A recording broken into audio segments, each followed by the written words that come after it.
Welcome to episode 34 of the First Person Podcast, with me, Lia Black, our commentaries editor, Betsy Brey, one of our editors-in-chief, Sarah Stang, our essays editor, Sabrina Sgandurra, our associate commentaries editor, and Nicholas Hobin, our associate book reviews editor. In this episode, we're all going to be talking about some of our favorite companions and allies. Whether they're furry, feathered, or scaly, they all make us smile. So without further ado, let's take our friends for a walk and get talking about how we interact with animals in games. So, let's all start with a quick introduction about where we can find each of us. So again, I am Lia Black or Lillian Black. You can find me on Twitter at Lillian_A_Black, or as always, through the FPS website.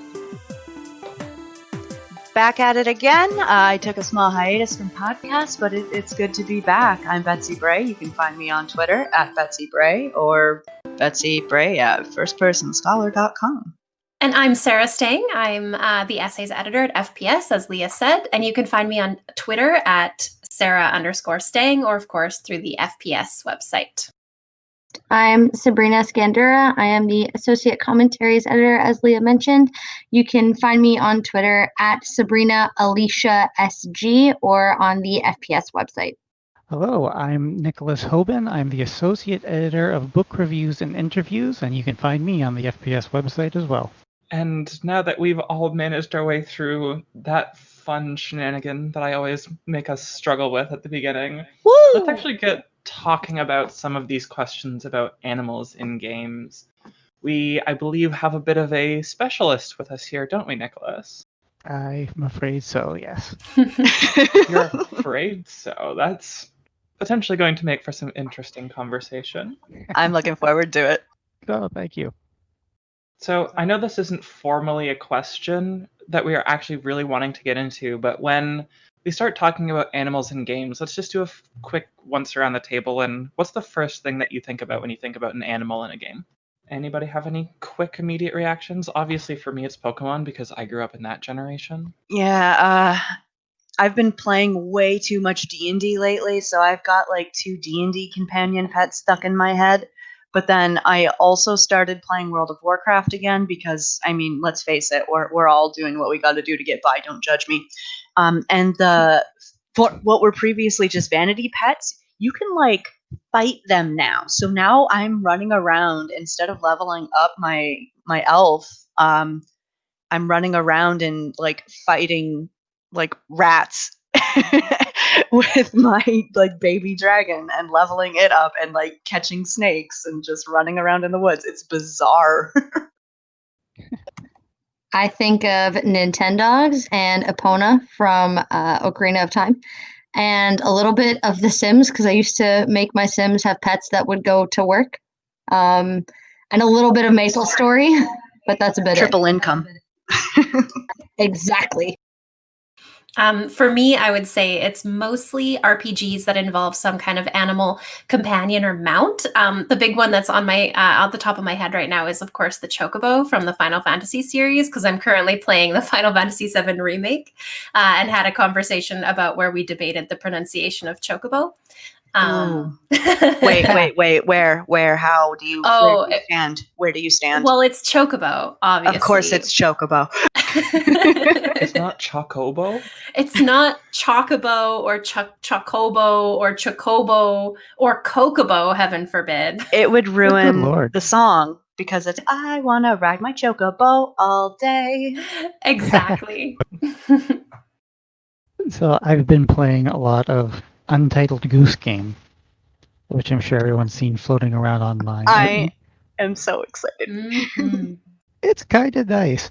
And so when I'm thinking of animals, the immediate thing that comes to mind actually is chaos. Because the kinds of animals that I've been playing in games lately are things like the goose from Untitled Goose Game and Goat Simulator. I've been toying around with that one too. Bless the goats. I know. It's a lovely, horrible experience. I feel like it's almost always dogs and horses, though. Like, those are the video game animals. Absolutely. Yeah, the sort of expected companions, the dogs, the cats, the horses, things that kind of show up in real life a lot too. But I actually really want to take that point from Nicholas about chaos, because it really is an interesting transition point to our first real question. Because we want to be talking about, well, admittedly, virtual animals are not a direct substitution for the real thing. Many games actually do a reasonably good job in some manners of making those simulations feel real. So let's spend a little bit of time talking about how games maybe make the chaos of animals feel real, or other interactions with animals feel real. Let's start with the chaos because you brought us there, Nicholas. Take it away. I think one of the most interesting bits of animal chaos that I've run into recently was in The Last Guardian, where you have this AI animal who just doesn't do what they're supposed to do at any given time. That's a really good one. Yeah, did you play that one? Yeah, I tried to play that one and got frustrated primarily because of my lack of ability to control said chaotic giant monstrous animal. Yep, that's what happened to me as well. Trico is adorable, but it's so difficult to navigate a puzzle game and a platformer when like 90% of your mechanics are running away from you at any given time. Or actually doing stuff that like endangers you. Like the idea of having to try and control and sort of work with such a giant wild beast is horrifying, and actually really reminds me of like the Tiger King documentary on Netflix. No, these are not pets. God, but Trico's adorable though, and I was really just constantly going between like, you horrible beast, and let me protect you. Mhm. So that sounds like a pretty authentic animal experience there. Yeah, it was pretty wild, because I think it's one of the only AI like computer animals that really does that well. Like in The Sims, you can set animal autonomy like high or low, but like the worst thing they're gonna do, worst thing they're gonna do is like scratch up your furniture. They're not gonna like trigger a bunch of swordmen to come murder you. Yeah, Yeah, the Sims autonomy though with the animals, like it's still, in my opinion, a little too high unless you use cheats, especially in the later renditions like Sims 3 and Sims 4. They make those animals completely have a mind of their own, which is the most annoying thing in the world for trying to get anything done. yeah, that's actually funny to me because I was thinking in response to Leah's question, I was doing a kind of a count in my head of the games that I've played with animals in them, but I can't think of any animals I've experienced recently besides the goat of Goat Simulator that are chaotic, I guess, that are deliberately uncontrollable. And maybe that's not the best way to characterize the goat No, necessarily. it is like genuinely like wild and not following our brain protocols of behavior and control, which is cool and interesting and what they're like in real life. Mhm. I'm thinking about like, I don't think it's fair because Octodad is a person who just happens to be an octopus. Yeah, But that's the same kind of like, absolutely. yeah. Yeah, it's interesting for me to think about the goat simulator in a sense of that sort of chaotic. I've actually been around goats and they're evil. Like but that sense of the game really does get that across, where they are just kind of going about their business as much as you are the one controlling them. But Mhm. it does that in such a way that it completely breaks all rules of physics, and that's where the fun of the game comes in, but it doesn't necessarily make it feel like a less accurate representation of a goat mentality. Do you think that game would work if it were like a different animal? Alpacas, maybe? Yeah, I was like llamas, maybe. Well, there is, of course, I think within the game there is the option to become different animals. So you can be a giraffe or a whale or a penguin, I was a giraffe. That's right. which are all, of course, within the game just variations of goats. Yeah, a long-necked goat. A long neck goat. It's funny. Aren't we all just variations of goats? I think so. Goat Very- Simulator really asks these tough questions. I think I want to come back to The Last Guardian a little bit, because interestingly, one of the first games that came to my mind was actually Shadow of the Colossus. Yes. Yeah, that was one I was thinking of too, because you build such a relationship with Argo there. Mm-hmm. And both Argo and what was Trico? Is that Trico, Last yeah. Guardian? But I mean, yeah, Trico is the name of the cutie And pie. in both of those cases, though in Shadow of the Colossus to a certain lesser degree, your animal companion is such a huge component of that game, and you build that sort of connection with them. But there's very little actual sign of that happening beyond just your own perception. And they still have that very animalistic instinct. I haven't actually played The Last Guardian, I've seen some gameplay, but thinking about the number of times in Shadow of the Colossus where I'm running from this Colossus, screaming Argo's name, and he's just like, no. I don't want to be anywhere near this giant goat monster Yeah. right now. I'm out of here. Which, I mean, who can blame them, right? Of course. I recall reading, and this was a while ago now, so maybe my memory's a little bit fuzzy, but I recall reading an account of the design of that game, in which Argo was basically designed so that sometimes if you called him, he wouldn't respond to you immediately. He'd run away instead. So he would deliberately kind of create some friction with you, I suppose. And this was intended as kind of a way of introducing some verisimilitude to his representation, making him seem a little bit more like a realistic animal and not just like an extension of the player, like a creature in his own right. I think that's why you grow so attached to Agro, like, because there's nothing else really there. It's just this barren, beautiful, terrifying place. And it's just you and the monsters and, Of course. yeah, Agro. I think that is a really important element of sort of approaching creatures in games in a way that isn't like, I don't know, sort of just reproducing our like oppressive utilitarian sort of attitude towards the creatures, is like giving them some kind of even minor, program scripted agency, because it's like, hey, this is a reminder that this is not a tool. This is a creature. And although it isn't, right, it's just a simulation, whatever, I think it's important in terms of representation of the non-human to like be that kind of reminder of, hey, this is actually a companion. And I think that's why they tend to come back to horses, dogs, and cats, because throughout human history, those have been the ones that we've domesticated for the longest and created these kinds of like bonds with, where we do a lot of stuff for them. In exchange, they do a lot of stuff for us. So it is more about companionship than using them as just like a tool, or at least it used to be. I so often find, though, that like horses and dogs in a lot of games are just tools. The horses in particular are a tool to go faster. Yeah. Like some of them have personalities a little bit. Like I'm thinking of like Roach in The Witcher. Yeah.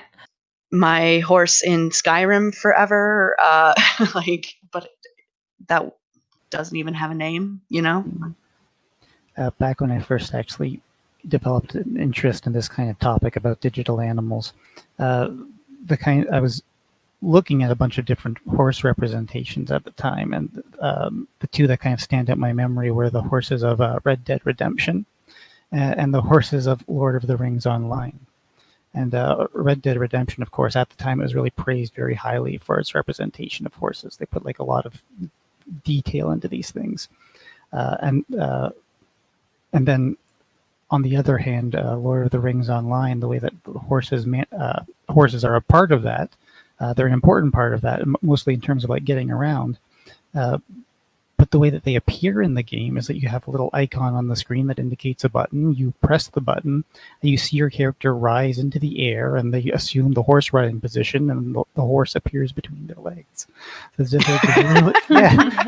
Very realistic. Yeah, it is this very strange moment where it's like the horses in that game, I suppose that's an example of a game in which the horses are very clearly intended just to be kind of a prosthetic for the player.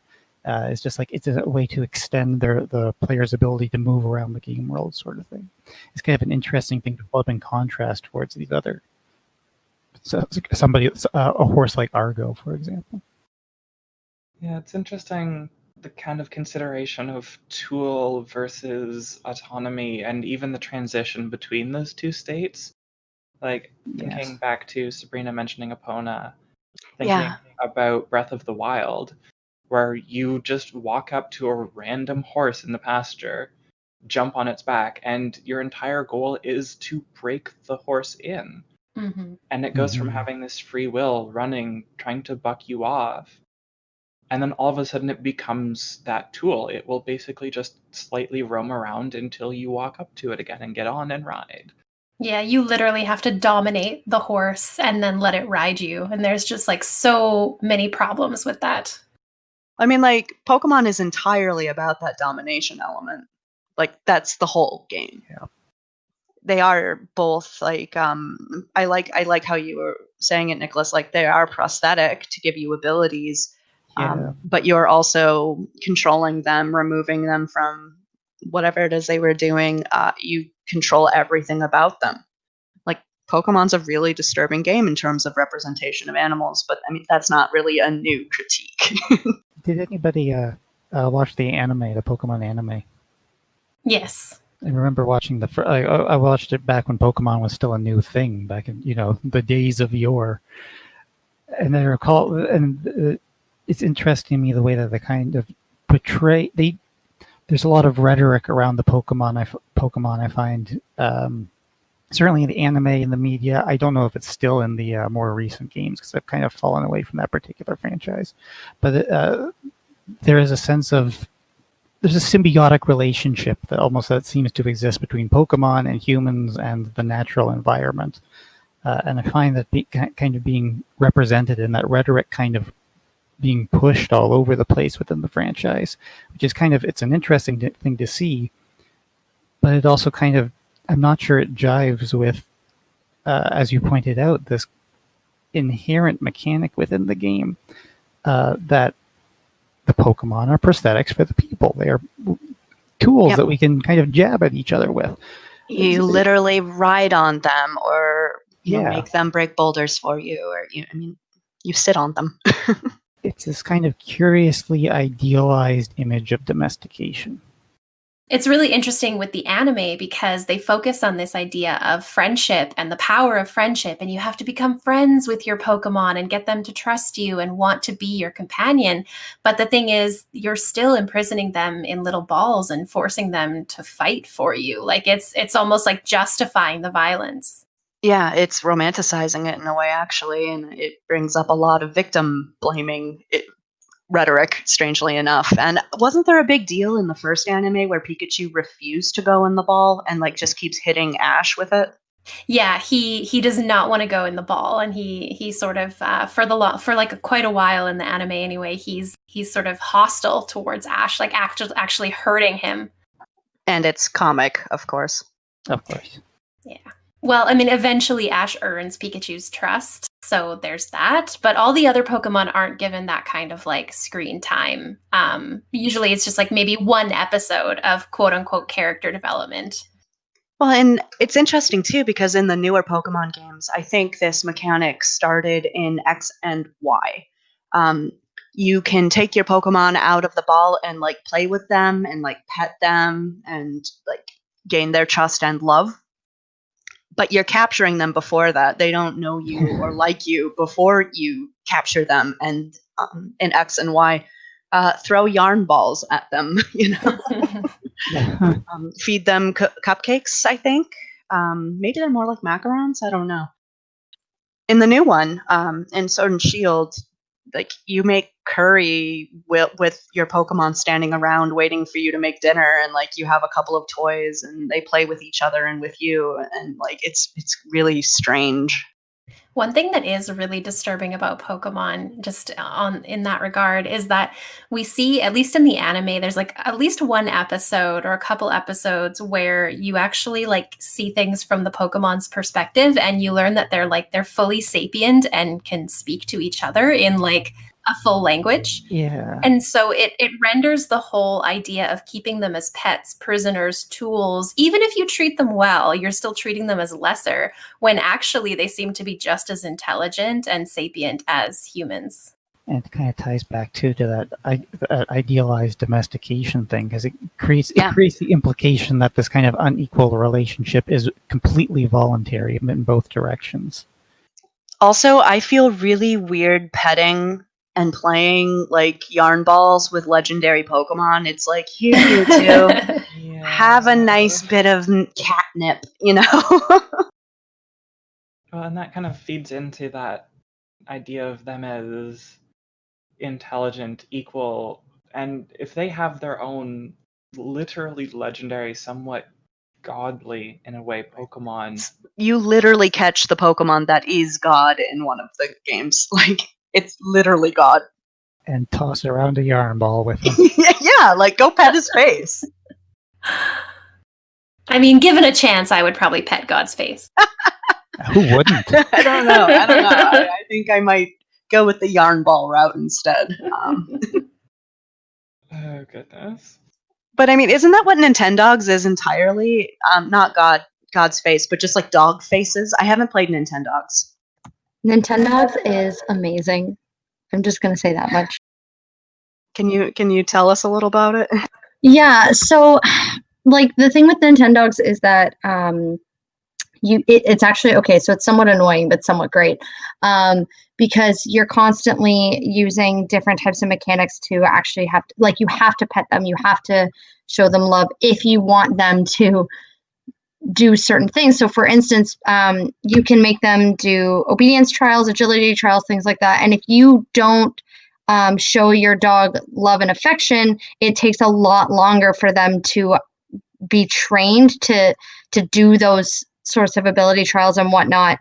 So when you neglect them, also if you neglect them long enough and you don't actually turn on the game, they will run away, which was annoying for me as a child with a busy schedule. That's better. That's better than the Tamagotchi route where they just fucking die. Where they just up and die. Yeah. They just shit themselves and die. Yeah, that always depressed me because I remember I had a hairdresser who was trying to take after her daughter's Tamagotchi one day and she didn't realize she accidentally killed it because she neglected it all day. But anyway. Oh, yeah. So I had to be the one to break the little 10-year-old Sabrina had to be the one to break the news. But anyway, for Nintendogs, it's a little bit like you have to be a little more loving, but you are still you're still domesticating and you are still using you're kind of using that love and affection, because that's just how the game's built. But also, if you want them to make you money so that you can buy a new home, you have to train them properly. And part of training them properly is by showing them that love and affection while you're training them, and then sending them off to obedience trials or agility trials. Yeah, so this is really getting into kind of like our next big area of focus that we were wanting to talk about, which is how the interaction with these animals in the game really justifies, or maybe in the case of Pokemon, doesn't justify how we as a player use them in these games. So from what I'm hearing from you, Sabrina, in Nintendogs, it really does boil down to interaction in that sort of loving way that is training in a sense. And as much of a dog person as I am, I admittedly don't know a dog's perspective on training, whether they really like it or not. But does that sort of interaction justify basically sending them to work to be able to buy things for them and for you?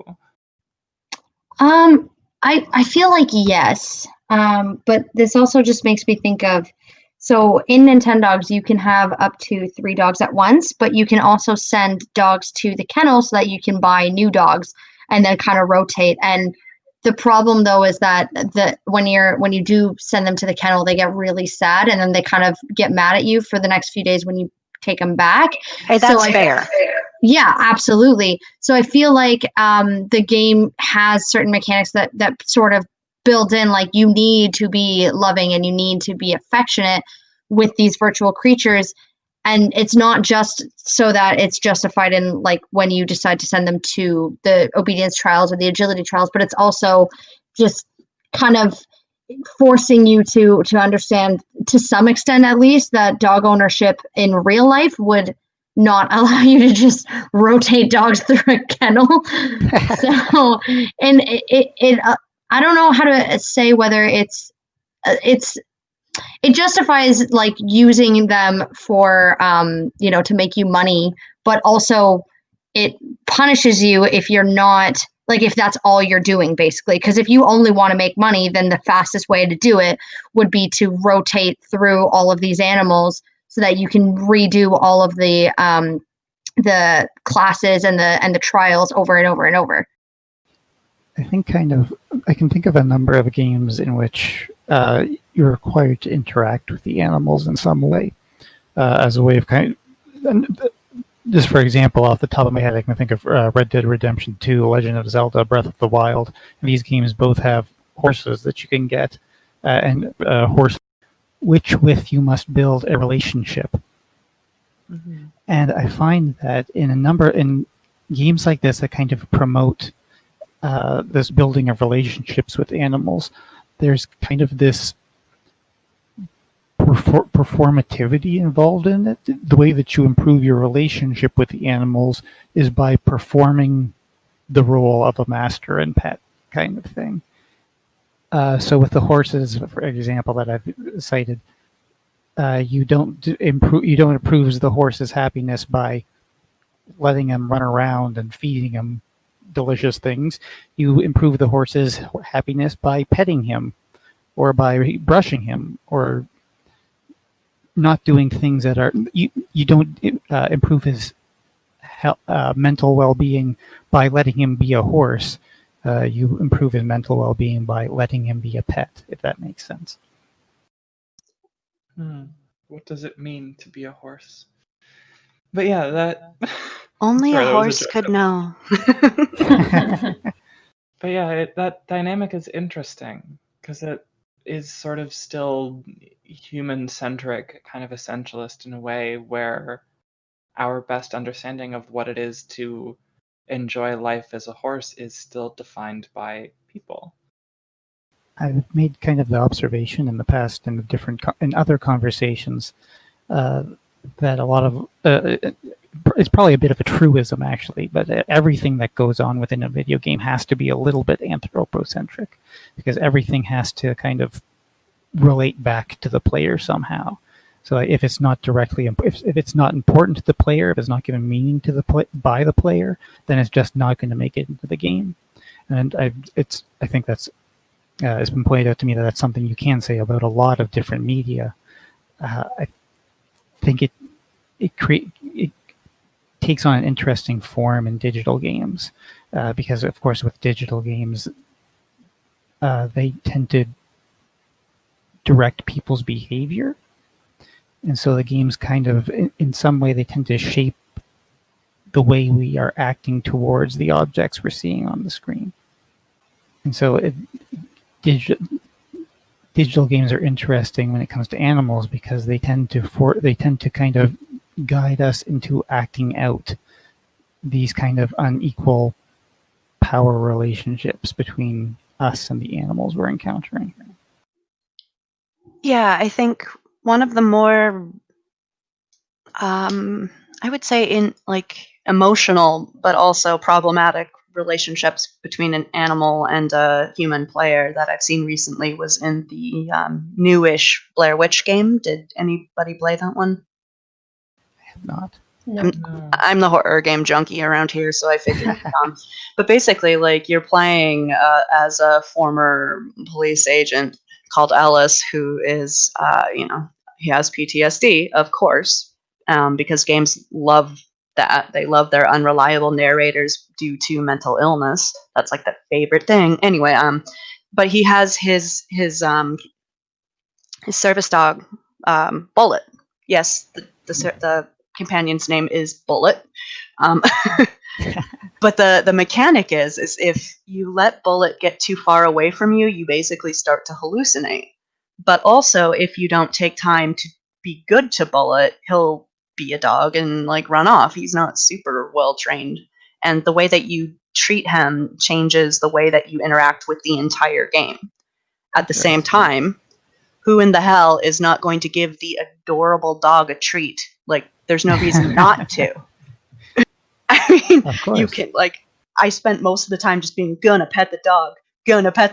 So, of course, we had a good relationship. Like, the interaction screen of you and Bullet is just his adorable face. And, you know, like, what am I going to do? Be like, shut up, Bullet, and go stomp towards the scary woods? Like, of course not. So it's also, I don't know, it feels like some of the appealing to pets and cuteness and our, you know, our colonialist understanding of domination is always kind of a cheap shortcut to making you care about something when you otherwise might not care about anything. That's interesting. Yeah, I definitely would agree that in all media in general, it tends to be a little bit easier to care about, sympathize with the animals because we sort of perceive them as inherently innocent. And so like you want to care about them. Like even if the animal does something bad or something wrong, you still are like, well, it's not your fault. You're just an animal, which has problems in its own sort of way. But it is interesting in terms of evoking emotions. Yeah. Yeah, I'm kind of keep coming back to this counterexample in a way for that sympathy towards animals. It is still kind of a way to make you think about your actions, at least. But the cuckoos, I believe, the chickens from Legend of Zelda, the bane of my existence. Where they literally punish you for attacking them. They swarm, and I have been killed by these things in the past. Don't kick the chickens. and exactly, where there is that sort of you are not being justified for your actions. They are being justified in retaliating against your actions and your interactions. Which I dig. I like that. Yeah, I mean, you deserve to be pecked to death if you're going to be a jerk to the chickens. You gotta be nice. Okay, but to be fair, sometimes those chickens were annoying and in my way. Yeah, when they're in the way and you accidentally hit one or two or whatever, when you're fighting a different monster. Yes. After you hit one, you might as well hit the rest of them because you were them. Like, and that's such a weird thing to say about animals. Like in real life, if I accidentally gently tapped a chicken with my foot, I would cry, you know? It's also funny because a chicken is sort of considered a really harmless, like, animal that you just wouldn't think of in terms of being deadly, but murder machines. I think that's why Goat Simulator and Untitled Goose Game are really fun in that way because, like, yes, goats are actually evil. There is a long literary history of goats and devils. So are geese. But also geese. Yeah, geese terrify me in real life. That's why when I played Untitled Goose Game, oh my gosh, I had like a whole existential moment where I was like, I'm playing the thing that gives me the most amount of fear out of everything in this world. I'm just glad it wasn't a Canada goose because they are the actual worst. Oh god, okay. So we as students at the University of Waterloo, we got to talk about the geese. So there are Canadian geese swarming all over the Waterloo campus because that's where they lived. They lived there before it became a campus. So you can't do anything about that. So there's like a seminar on like how to not get attacked by a goose that I had to take as part of like my intro to grad school. They were like, square up your shoulders, but don't look aggressive, and don't look at it in the eyes, but don't look away. I can't help thinking that right now, with the campus closed down because of the pandemic, oh my god, the geese are probably feeling like they've won. The geese have risen. They're probably trying to get into the buildings right now.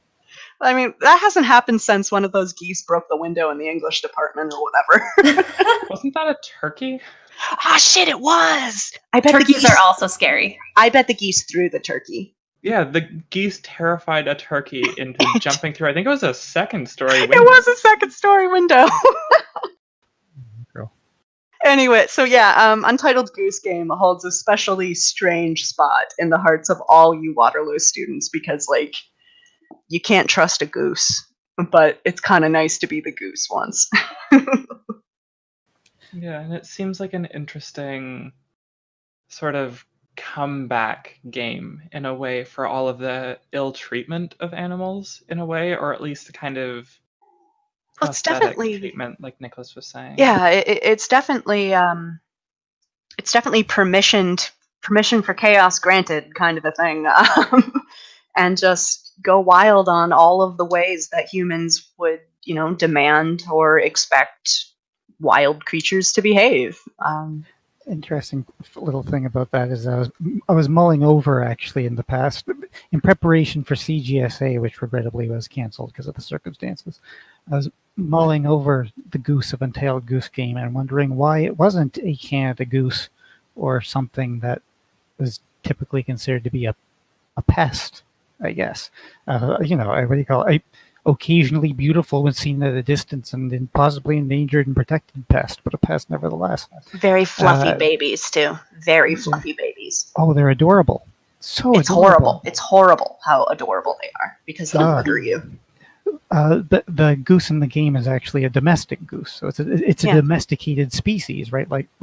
Along with the cats and dogs and horses that we've been talking about, and so that kind of adds an interesting level to this kind of gameplay in which you're a goose wandering around a town, resisting everybody's efforts to keep you under control.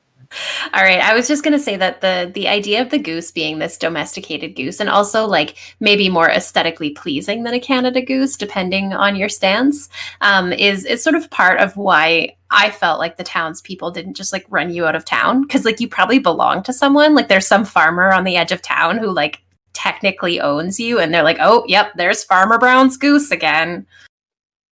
I read someplace that Untitled Goose Game came to be because somebody on the team like jokingly posted a clip art of a domestic goose into like their Slack or something. And then this whole idea for the game kind of evolved out of the goose in the Slack doing ridiculous things. So it could only ever be that goose because that's the goose. That's just the goose. It's the one from the picture kind of a thing. I've heard something similar, yeah. The funny thing, actually, we talked earlier about Goat Simulator. My understanding is that started development in the same way, where it's just like a joke somebody made that kind of took off and became its own game, basically, in which a domesticated animal goes nuts on the people around it. Which fair, very fair. So I actually want to circle back to the Chocobo. Am I pronouncing Chocobo right? Yes. I will fight anybody who does not pronounce it that way. That is a separate podcast, though. So Betsy, can you remind us of your Twitter handle so that people can fight you on the pronunciation of Chocobo? No, I'm joking. Come at me. So I actually want to compare. You were saying you were replaying Final Fantasy VII, Sarah. With the Final Fantasy 15, I know as of the recording of this podcast, this week's post was actually on Final Fantasy 15, and Paige Lyman briefly mentioned the fact that as Noctis and your three... The Chocobros. The Chocobros. I was serious. Trying to find the perfect. That's what everybody calls them, the Chocobros. But they're pushing a car rather than riding the Chocobos.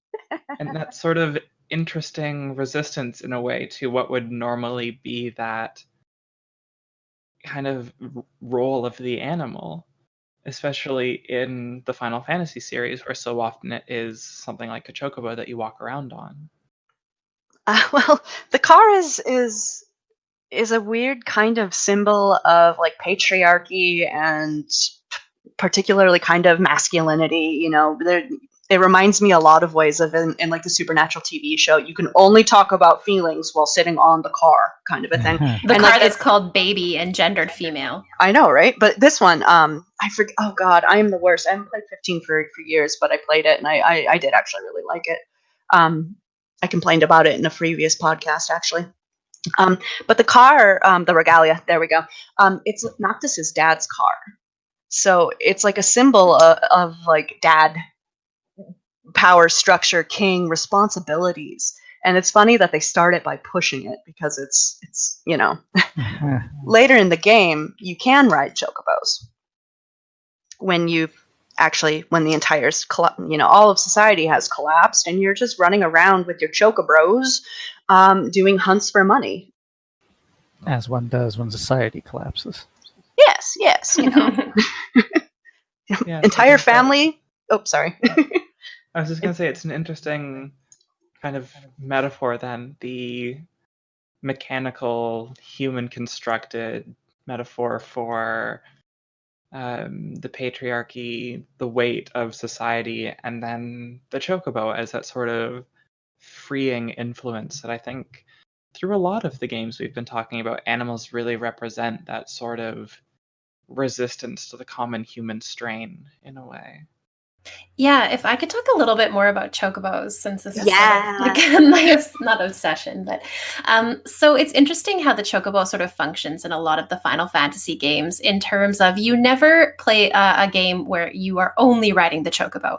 The chocobo is one of many different vehicles, including your own two legs that you might use to traverse the map.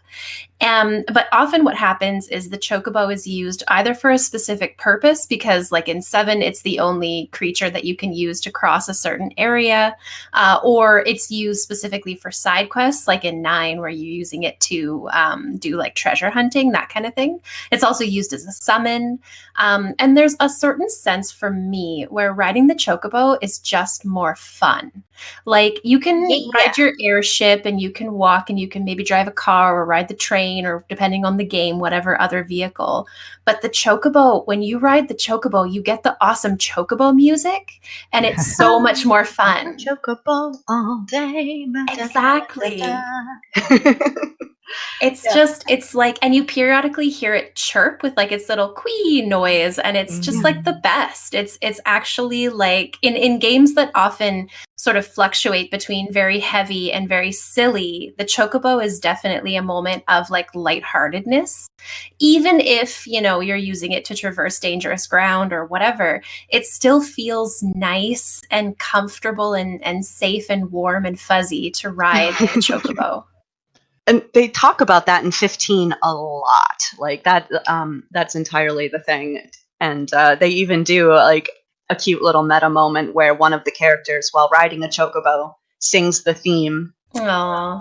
Like I just did, or whenever ago I did that. But the other funny thing about 15 is that like by the end of the game, your car can fly. And I still ride my chocobo. Yeah.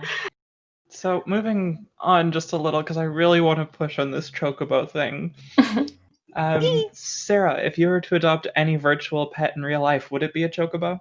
So it would definitely be a chocobo, but it would be a chocobo in the context of Final Fantasy IX, where I can, which is obviously the best Final Fantasy. Yes, come at me in Twitter if you disagree, because 9 is objectively the best. It's literally hard agree. Where you can actually, it's upgrading, so that speaks to that problematic use of animals as tools. But basically, you can use different ways to give your chocobo new abilities, including flying or going through water or whatever. And it changes its color.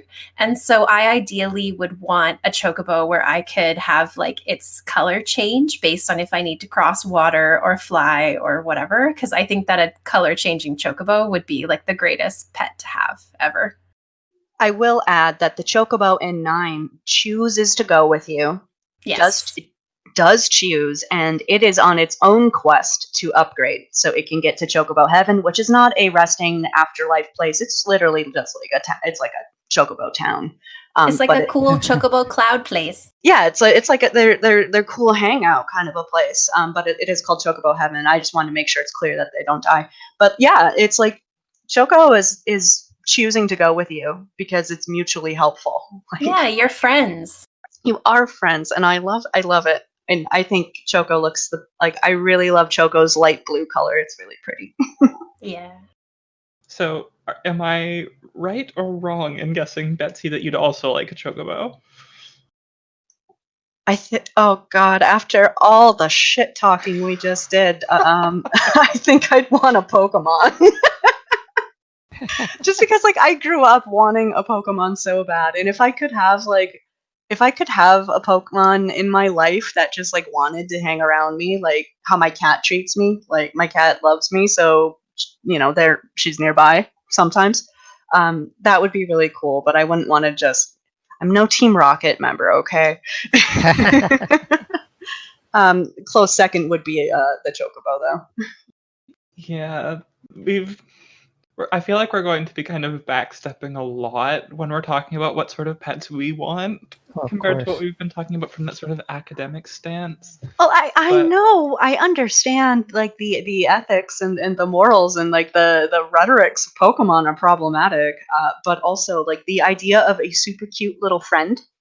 I love Who that. can also spit fire. Yeah. Yes. So, Nicholas, what about you? We haven't really discussed this particular game yet, but if you've played Torchlight 2, Oh yes. part of creating a character is you choose a pet, and if you want to talk about animals as extensions of human faculties or as prosthetics, the pets exist solely for this purpose. They're basically like a little secondary fighter you can have run around with you. They're like a portable bank too, though. You can send them to town to sell your shit, and then they come and back that is with exactly money. it. That is exactly why I would want one of these things as a pet. Oh hell, I didn't even like think about that. The idea of just being able to sit back, relax, and have your dog run off to sell whatever surplus you have around the house and do your shopping for you is just, oh, what an idea.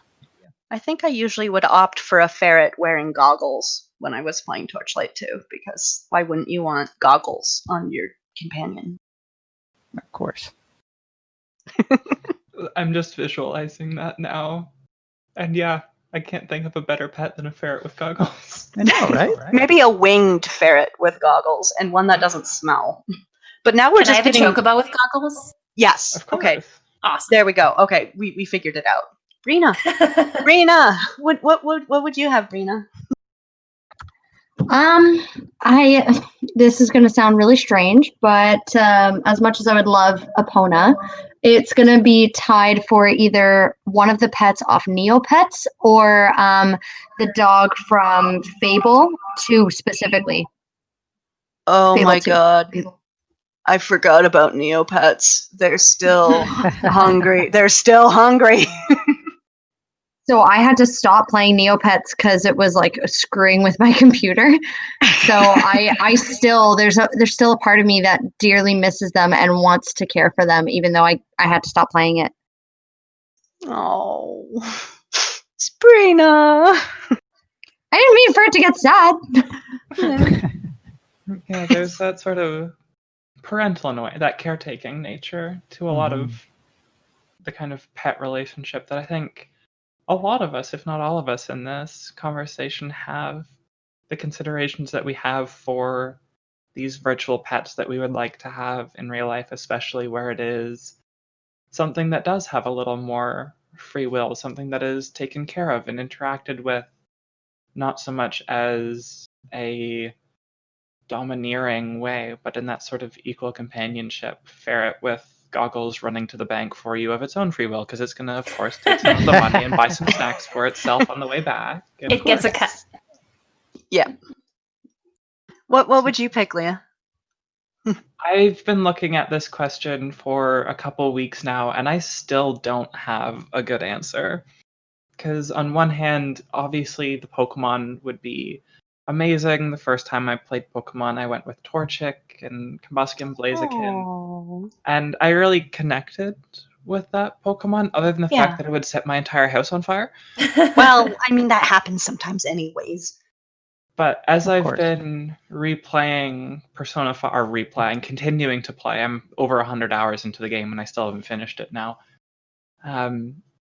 Thinking about Morgana or Mona, where it is your friend and companion who is a cat who you can quite literally talk to, and who at one point in the game literally says, I don't agree with what we're doing here, I'm going to go do my own thing.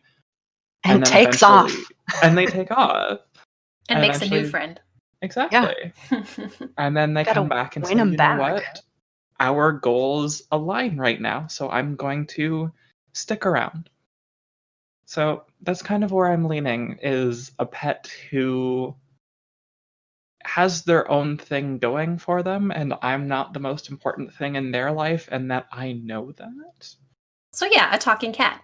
So Yeah. talking cat, yeah. But I'm still gonna go with a Mimikyu just because it's the actual cutest Pokemon. Like, sorry. okay, so we're gonna have a lot of people on Twitter fighting us this time. Come at us at FPS Weekly. So does anybody have any interesting final thoughts, any points we want to come back to that we've talked about, whether it's Untitled Goose Game, Pokemon, or any other new games that we haven't gotten into? I think we have a few more minutes before we wrap this up. One thing I just thought was interesting, and it might be a topic for a future podcast because it's a lot to get into, is that we're talking about pets, but really, actually, a lot of the time, what we're talking about are monsters. So Pokemon is short, obviously, for pocket monsters, and the Chocobo is technically classified as a type of monster. Yeah, you have to kill them in 12 sometimes, and it's the actual saddest thing. So that is a really interesting dynamic in terms of thinking about the non-human and thinking in terms of animals versus monsters, especially worlds where it seems that there are no regular animals. They're all just monsters, which is a really interesting thing, especially in terms of rethinking how we conceptualize monstrosity and what it means.